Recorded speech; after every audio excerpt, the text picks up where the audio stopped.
ஓம் சாந்தி. நன்னறி கதைகளில் நாம் இன்று பார்க்க இருக்கும் தலைப்பு பாரம் எங்கே. ஒரு வயதான துறவி ஒருவர் கடுமையாக தவம் செய்து வந்தார். அவருக்கு உதவியாக 2 சிஷ்யர்களை வைத்திருந்தார். ஒரு நாள் அவருக்கு அடுத்த கிராமத்திற்கு செல்ல வேண்டும் என்ற எண்ணம் வந்தது.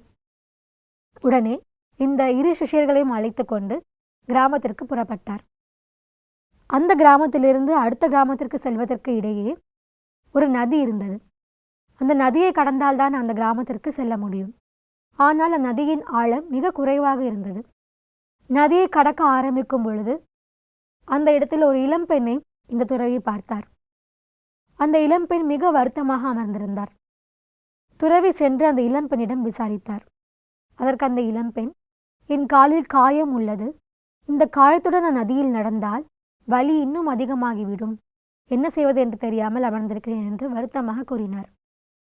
அந்த துறவி சற்றும் யோசிக்காமல் அந்த பெண்ணை கையில் ஏந்தி கொண்டு நதியை கடக்க ஆரம்பித்தார். இந்த சிஷ்யர்கள் இருவருக்கும் மனதில் சங்கடமாக இருந்தது.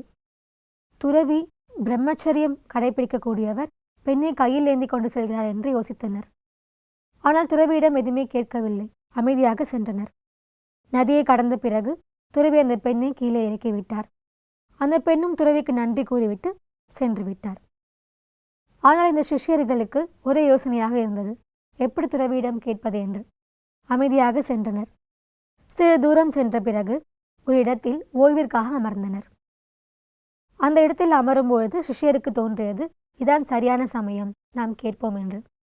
துறவியிடம் கேட்டார், நீங்கள் பிரம்மச்சரியம் கடைபிடிக்கக்கூடியவர், எப்படி அந்த பெண்ணை கையில் ஏந்து கொண்டு வந்தீர்கள் என்று கேட்டார். அதற்கு துறவி கூறினார், நான் அந்த பெண்ணை எப்பொழுதோ கீழே இறக்கி விட்டு விட்டேன், ஆனால் நீங்கள் ஏன் இன்னும் அந்த பெண்ணை மனதில் சுமந்து கொண்டிருக்கிறீர்கள் என்று கேட்டார். அந்த சிஷ்யர்களுக்கு ஒன்றுமே புரியவில்லை. துறவி அதற்கு விளக்கினார், நான் அந்த ஆத்மாவிற்கு செய்ய வேண்டிய உதவியை தான் நான் செய்தேன்.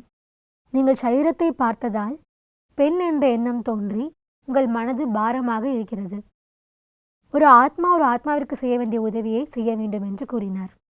இந்த கதையிலிருந்து நாம் தெரிந்து கொள்வது என்னவென்றால், எந்த ஒரு விஷயமும் நாம் பார்க்கும் கண்ணோட்டத்தை பொறுத்துதான் நம்முடைய மனநிலை மாறுகிறது.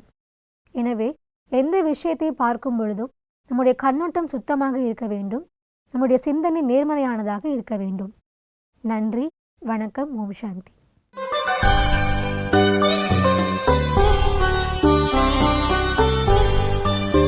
நமது மதுபன் காட்லிவுட் ஸ்டுடியோ தமிழ் துறையில் பல்வேறு நிகழ்ச்சிகள் பதிவு செய்யப்பட்டு புதுப்பிக்கப்பட்ட தமிழ் BK ஸ்டுடியோ யூடியூப் சேனலை சப்ஸ்கிரைப் செய்து பயனடையுமாறு பணிவன்புடன் கேட்டுக்கொள்கிறேன்.